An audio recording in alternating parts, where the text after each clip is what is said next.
And the Oscar goes to Navalny. You're listening to On Shifting Ground from Commonwealth Club World Affairs. I'm Ray Suarez. Last year, at the 95th Academy Awards, director Daniel Roher and his production team took home the Oscar for Best Documentary Film. And there's one person who couldn't be with us here tonight. Alexei Navalny, the leader of the Russian opposition, remains in solitary confinement. When his story was celebrated that night, Alexei Navalny was still sitting in a Russian prison cell. Today he's dead, just 47 years old. At the climax of the documentary, the audience watched Navalny head from safe haven in Germany back to Russia, where he was arrested when he stepped off the plane. He had survived an attempted murder in Russia. He was poisoned with Novichok, the same potent nerve agent used to kill Russian government opponents in exile. President Biden has praised Navalny's bravery in returning home to Russia and squarely placed blame for the dissident's death on President Vladimir Putin. Biden said Navalny, brave and principled, was everything Putin is not. He believed in a democratic Russia, the American president said. He believed it was worth fighting for and dying for. Navalny said Putin was responsible for his poisoning. For 3 years, he fought charges that he violated parole for a 2014 embezzlement conviction.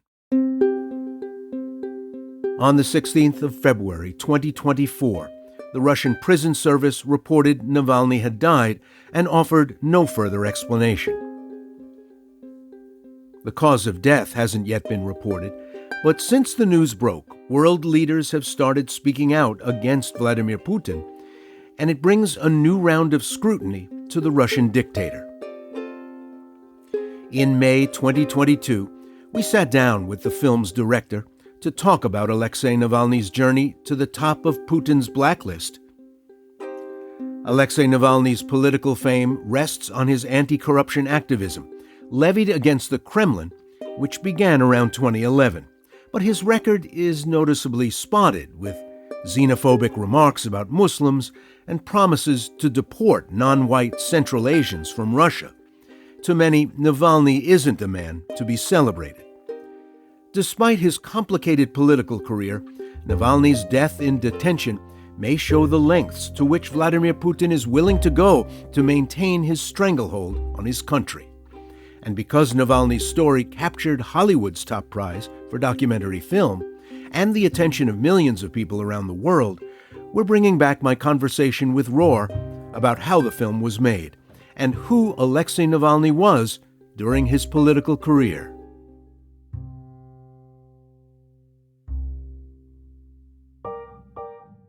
So often making documentaries is the art of being in the right place at the right time, having a camera with you and filming. And this project is certainly the embodiment of that notion. During the winter of 2020, Daniel Roher, a documentary filmmaker, found himself in Germany with Alexei Navalny. Это начало 17-го года. То есть они решили меня грохнуть, как только я объявил, что этот президент, они решили меня убить. The Russian opposition leader was recovering from an assassination attempt, and a journalist named Christo Grozev was helping Navalny figure out who tried to kill him. Daniel and his crew were there filming it all.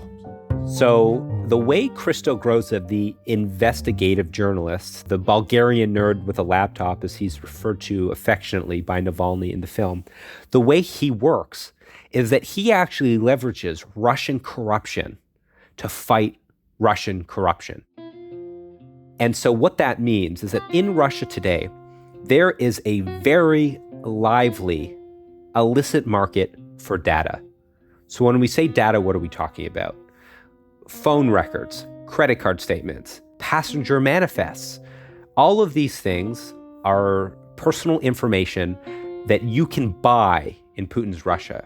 There are data brokers who will sell you your friend's credit card details or your wife's phone records if you're wondering who that person's been calling.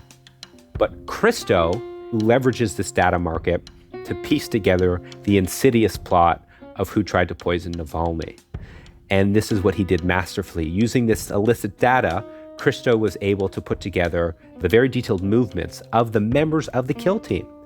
And the way that this method works is that these details include all of their personal information. So Christo has the phone numbers of all these guys. Rohr's film, Navalny, follows the daily life of Alexei Navalny, his team, and his family during several months in late 2020 and early 2021. Among the most astonishing scenes in the film, one by one, Navalny calls up the men who poisoned him. I remember I woke up that morning. Christo told me not to have too many expectations. Professional spies and killers who work for the Russian government don't just talk about their plans in this plot over the phone. So let's just shoot it. It could be a set piece for the film, but don't hold your breath. It might not be anything special. So that was the context of which we started shooting. And he was right. For the first 5 phone calls, nothing happened. Every guy followed procedure and they hung up the phone. Алло. Это Навальный, Алексей, вас беспокоит. Хотел узнать, зачем вы хотели меня убить. Какие у вас ко мне претензии конкретные? Hung up. And then eventually, Alexei switches his tactics. At the beginning, he was very assertive and aggressive. He says, "This is Alexei Navalny. Why did you try and murder me?" And it was almost to frighten the guy. You could hear on the other end of the phone the panic and the fear, and the poor schlub on the other side of the phone would hang up quickly. But then Alexei changed his tactic, and instead he picked up the phone and he pretended to be an assistant of some high-ranking officer in the Russian security apparatus, some high-ranking FSB colonel or general. And he said, "I'm so-and-so, I'm calling from so-and-so's office, I'm putting together this special report on why the Navalny operation failed. Can I ask you a couple of questions?" Maybe try the prank way? Окей.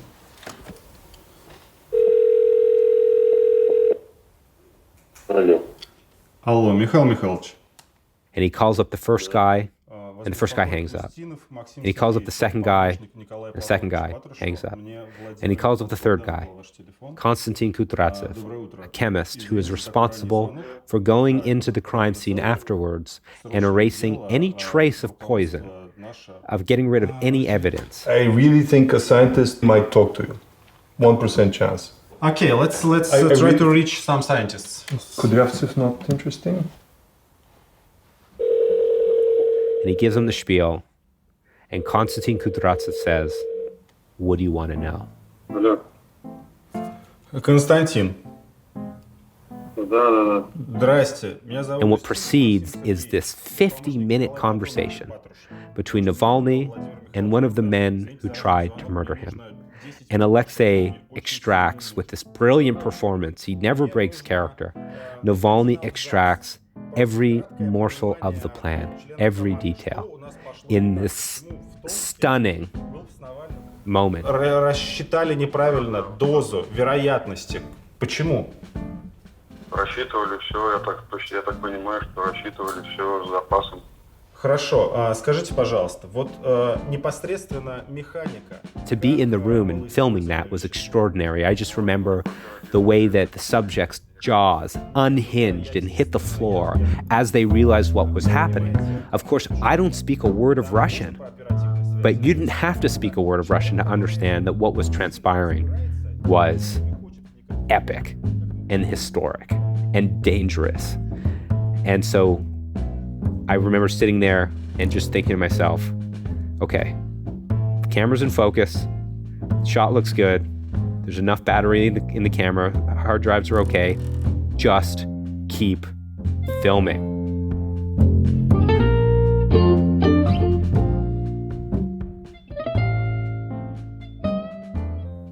Do you worry about doing this work in a 2022 where, when presented with this evidence, Russian authorities will just blandly say in reply, "These are fakes. This didn't happen. You taped Navalny just talking into a dead phone," where we're in a world where the Putin government has denied having anything to do with the large number of civilian casualties in the Ukraine, where Anti-personnel weapons are being used, civilians are being killed in bunches, and the government simply blandly says, not us. Didn't happen. Ukrainians are doing it to themselves to make us look bad. Is some of the undoubted power of that evidence, your material, blunted a little bit by a world where there is now, along with an information industry, an uninformation industry or an anti-information industry? The disinformation industry. Yeah. Well, first and foremost, you frame that question through the lens of this being 2022. But this has been the prerogative and the game of the Russian state for much longer than that. In 2014, Russian mercenaries shot down a plane, MH17, Malaysian Airlines flight MH17, and murdered, 298 innocent people. And then we saw how the disinformation began then.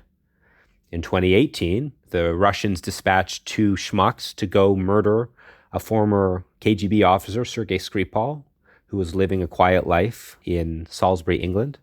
The plan didn't go as it was supposed to, and then we saw the lies that the Kremlin spewed after that.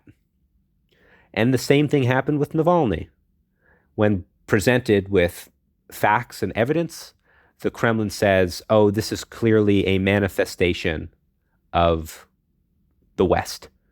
Putin says this is clearly Navalny laundering CIA information, illicit information from American intelligence.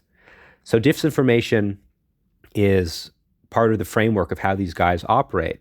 And I think Alexei's commitment to the truth and to journalism and to actual evidence is very important.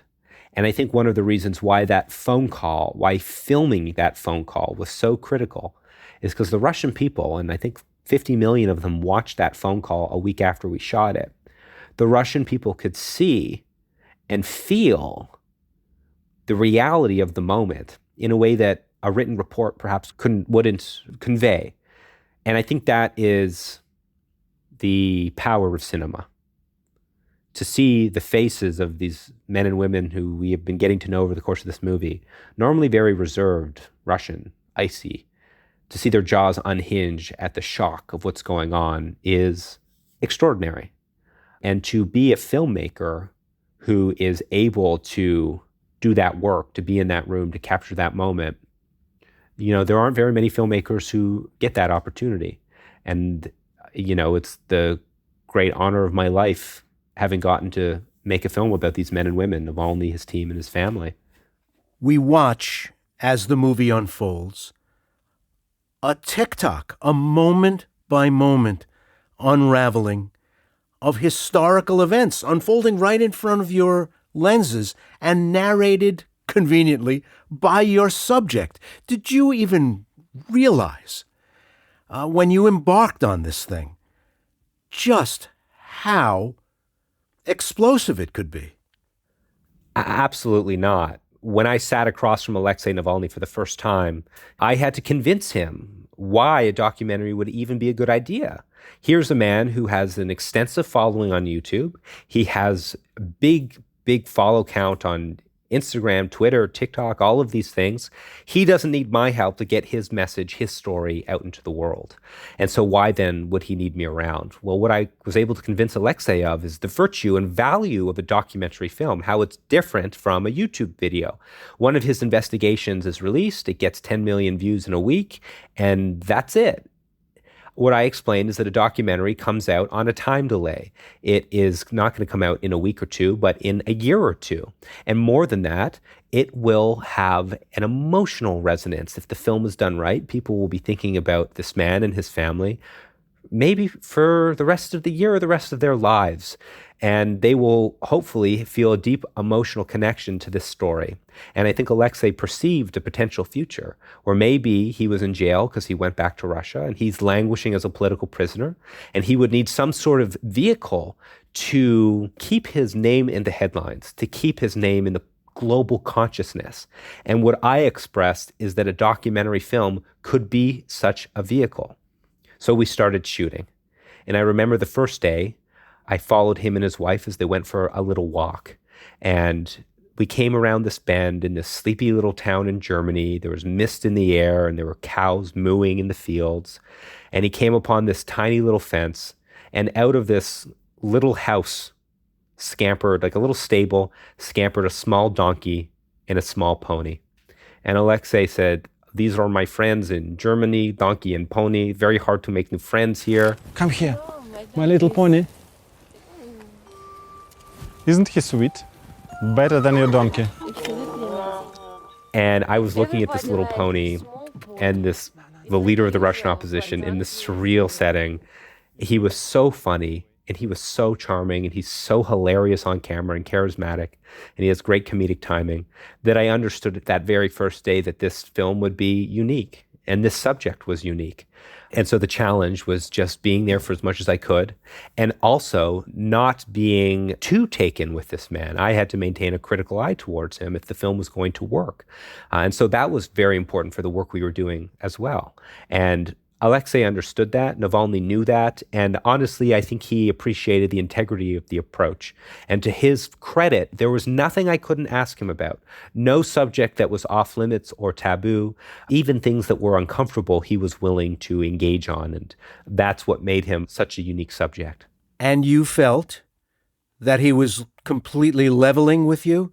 Because once you agree to engage in this way, there is an element of who's using who. You are profiling this man, profiling historic events, getting what you need. Do you also have to think about him getting what he needs out of you?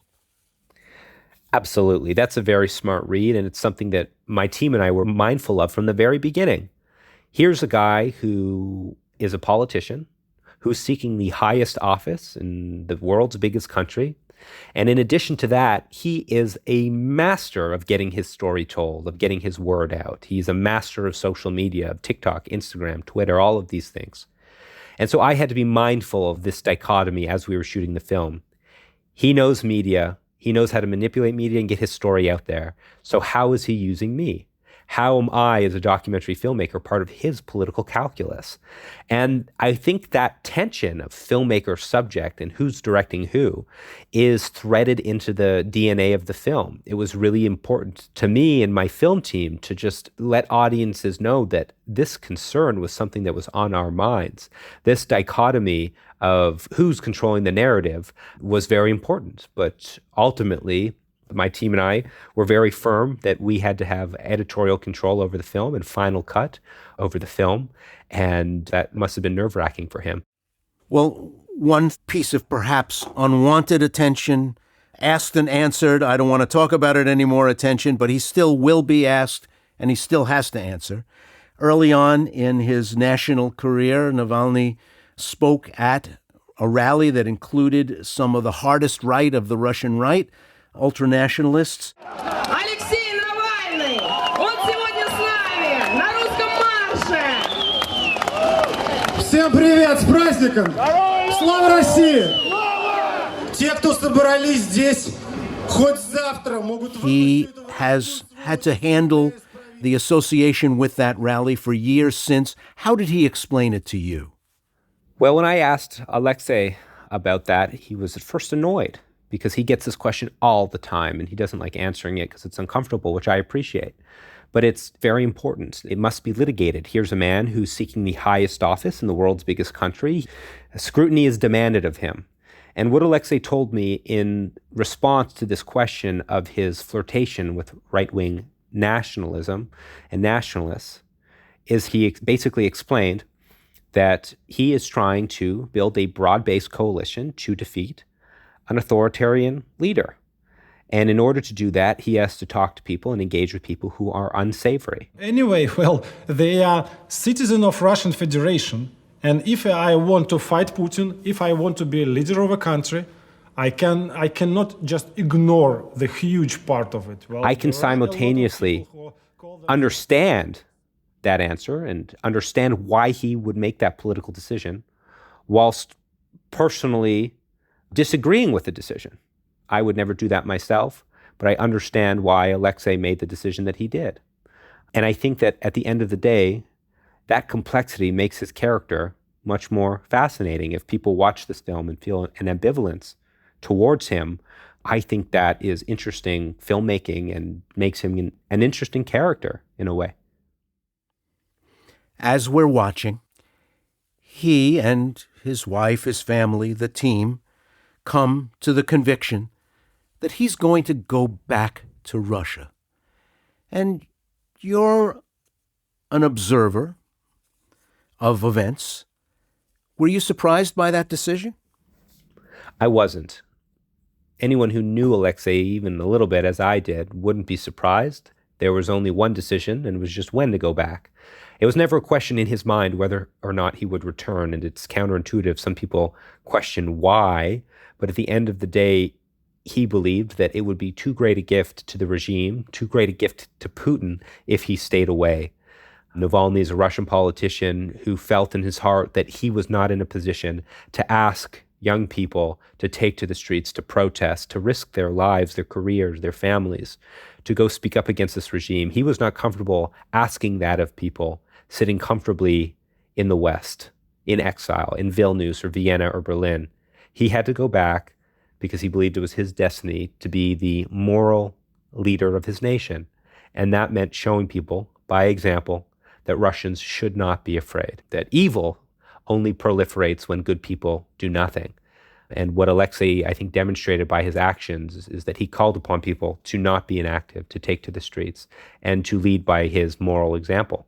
But in this case, it's more than just the simple decision to return home. The reason he's in Germany in the first place is because they came pretty close to murdering him when he was on the hustings in eastern Russia.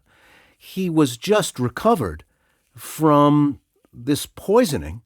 He could have stayed away longer, and no one would have judged him for it. It makes it even more remarkable, the decision to go back. To you or I, it's remarkable. To Alexei Navalny, it's unremarkable. He's a Russian citizen. He's a Russian politician. He belongs in Russia. His home is in Moscow. He's done nothing wrong. And so he goes back. But he knew he would be arrested. Of course he knew he'd be arrested.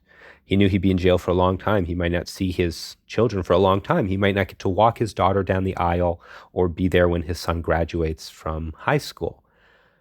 And that is an extraordinary sacrifice. But again, that's a decision that was made between Alexei and his higher power and his family. And at the end of the day, what I witnessed was an extraordinary strength and resolve, not just from Navalny himself, but from his wife Yulia and their children Dasha and Zahar. I know that my dad misses Russia, even though it's scary to go back.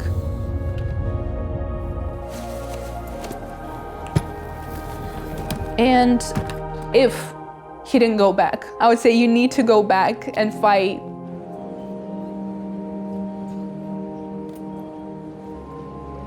It's something worth fighting for. The entire family understood how important this mission was. The entire family supported Alexei and his work. And to witness that show of strength is almost superhuman. It's absolutely remarkable. But I myself wonder whether or not Alexei would go back if he knew, if he could look into a crystal ball and see just how severely the regime would crack down on his organization, his staff, his supporters, and how rough the conditions for him personally would be. I wonder if he would have stayed back away for longer. I wonder if he would have made a different decision. But of course, that's not how history works. Alexei is in prison. He's in jail in a gulag outside of Moscow. He was just sentenced to another 10 years, 9 or 10 years. And so this is the fate that's befallen him. The events that surround his returning home are handled masterfully in the movie. We are building to a dramatic crescendo even inside the tight confines of a commercial jetliner heading back to Moscow, intercut with scenes of growing crowds on the ground in the Russian airport. We are on the plane with the Navalny family heading toward Moscow. This is just great, great storytelling, but After all this time with him, you must have had your fears for him as well. I remember that day very well, the day he went back. I was last with Alexei Navalny on January 17th, 2021, in that hotel that we see in the film in Berlin, Germany. And I remember that morning, and I will remember for the rest of my life. The intensity was palpable. The air was viscous with this thick worry. It was almost as if, it's before a Shiva or a funeral or something like this. This unknowingness, this sadness proliferated through the air, and I could see his staff members looking so gloomy. It was so intense. And through that darkness, Alexei was trying to maintain his buoyancy and his light. And he was trying to be upbeat and tell jokes and all of these things that make Alexei Alexei. Это тебе адвокат говорит, подумай. But the weight of it was intense. We didn't know what would happen. We didn't know if he'd be hauled off the plane and arrested right on the plane. We didn't know if the plane would be diverted to another city. We didn't know if he'd be shot at the airport. Nothing was certain. Anything was possible. And watching him fly home, tracking the flight radar from Berlin, where I was working and shooting with his colleagues, was extraordinarily intense. And we understood by the end of the evening that Alexei wouldn't get to sleep in his own bed. He disappeared with these 5 or 6 men wearing black uniforms into some bureaucratic hallway, and we didn't hear from him for about 24 hours. He sort of disappeared. And the last image we got from that evening is one of the last images of the movie, which is of his wife, Yulia, addressing a crowd of supporters outside the airport. She's alone. Her husband's gone. And she says the most important thing Alexei said this evening is that he's not afraid. And you shouldn't be either. Don't be afraid. И самое главное, что Алексей сегодня сказал, что он не боится. Я тоже не боюсь. И вас всех призываю не бояться. Спасибо вам большое за поддержку. Спасибо, And I think that's Navalny's thesis. I think that's one of the thesi of this film. Don't be afraid. As Alexei says at the end of the movie, evil is only able to proliferate if good people do nothing. Don't be inactive. And I think that statement and that context has taken on an even greater meaning in the world we're living in now. When I released this film, this war in Ukraine was this unimaginable thing. And now we're seeing some of the greatest evil of the 21st century committing war crimes every single day. And Alexei's call to the world remains the same, but more important than ever, don't be inactive. It's only if you're apathetic that this evil will continue to spread its tentacles across the world, across Europe. And it's quite extraordinary to witness from my point of view, having made this film. Well, history is replete with examples of prisoners and exiles who eventually rise to their full stature and prevail over their enemies. Nelson Mandela, José Ramos Horta was just reelected to high office in East Timor after being one of the leaders of the revolution. Is Alexei Navalny able to still be a leader with power, with influence, able to speak to his countrymen behind bars, anonymous, from time to time hunger striking in a Russian prison? Absolutely. In fact, I would argue that Alexei Navalny has more power as a political prisoner than he would as yet another oppositionist who has had to flee, who lives in exile. Alexei Navalny, even though he's behind bars, commands a great deal of international attention and respect. He is still active in the world. He has built an organization, the Anti-Corruption Foundation, that is now a global anti-corruption foundation. And his organization continues to operate and has never been busier, in spite of being put on the extremist list in Russia, and despite all of his colleagues having to flee and reconstitute their organization in Lithuania. Alexei Navalny is incredibly capable. He's incredibly savvy. And despite his extraordinarily tough situation, he's still managing to be someone who is relevant, who is commenting on global affairs. And it's important to note that Navalny remains to this day the loudest anti-war voice in the country. He is working in whatever capacity he can through his lawyers behind bars. And that takes incredible bravery too, because he's in the custody of the same men who tried to murder him in August of 2020. But no, I believe Navalny is very effective, and he will continue to be effective until he is eventually released and able to run for the presidency of Russia. Whether he will win, I don't know. Whether he'll be a good president, I don't know. I just hope he has the ability to run in the first free and fair democratic election in the history of the Russian Federation. Your film was shown at Sundance just a few weeks before Russian tanks rolled over the border and into Ukraine. Does the war change the way it will be seen, the way it will be consumed, the way people will understand what kind of country Russia is? Absolutely. Absolutely. The war has changed everything. We are living in a different world now.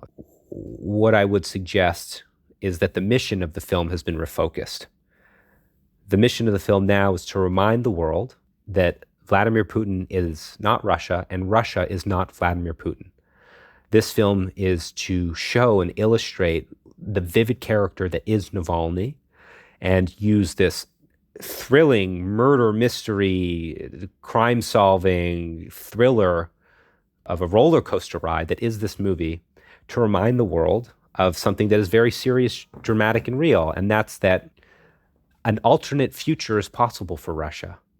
The Russian people do not have to languish in circles of corruption and authoritarianism. It's 2022.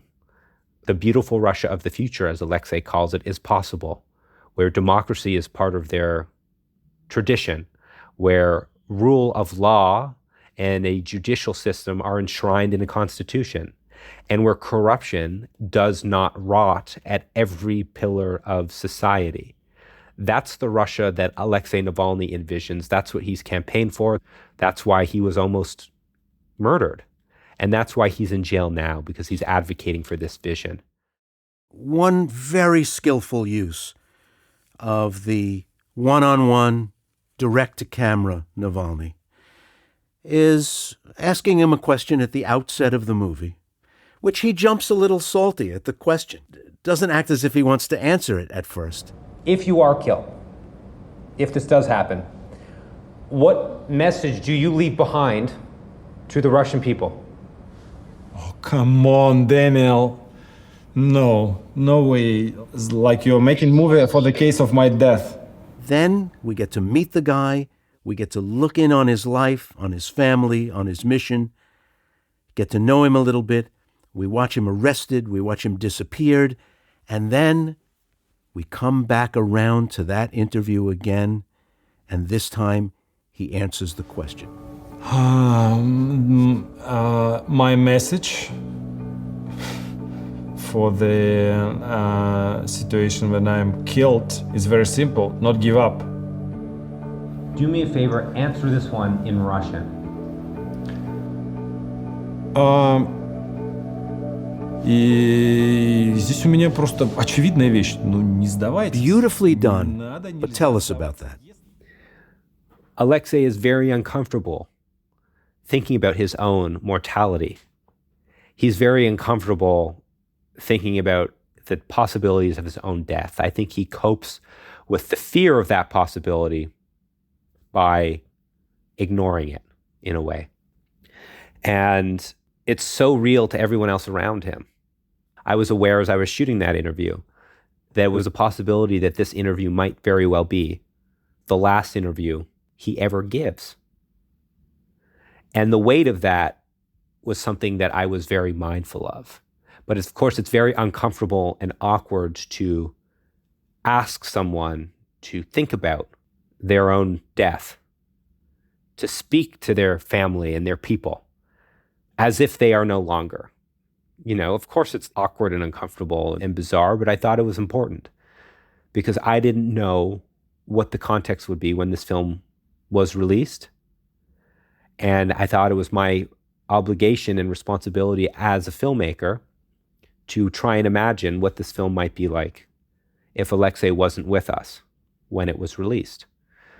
And I think that's why I annoyed him so much by asking him these questions about mortality and his own possible fate. Even though it pissed him off, I thought it was very important. And to his credit, he eventually capitulated and answered the questions. And thank God he did, because I think it serves as the perfect bookend to our film. Daniel Roher is the director of the documentary film Navalny, profiling the jailed Russian activist Alexei Navalny. Daniel Roher, thanks so much for talking with us. Thank you so much for having me. It was a pleasure.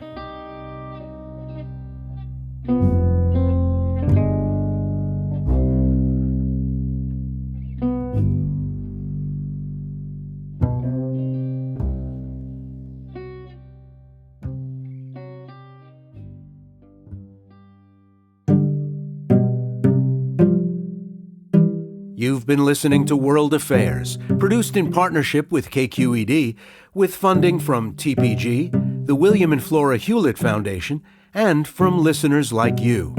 If you want to support the program by becoming a member or making a donation of any size, please go to worldaffairs.org/donate. And we want to hear from you. What did you think about today's episode? Are there any international stories you'd like us to cover? Please send an email or a voice memo to feedback@worldaffairs.org. Today's episode was produced by Matteo Schimpf and Andrew Stelzer and edited by our executive producer, Joanne Jennings. Research and fact-checking was done by Ryan Housel. She's our associate producer. Our technical director is Jim Bennett. Our music is from Blue Dot Sessions. I'm Ray Suarez. Thanks for listening.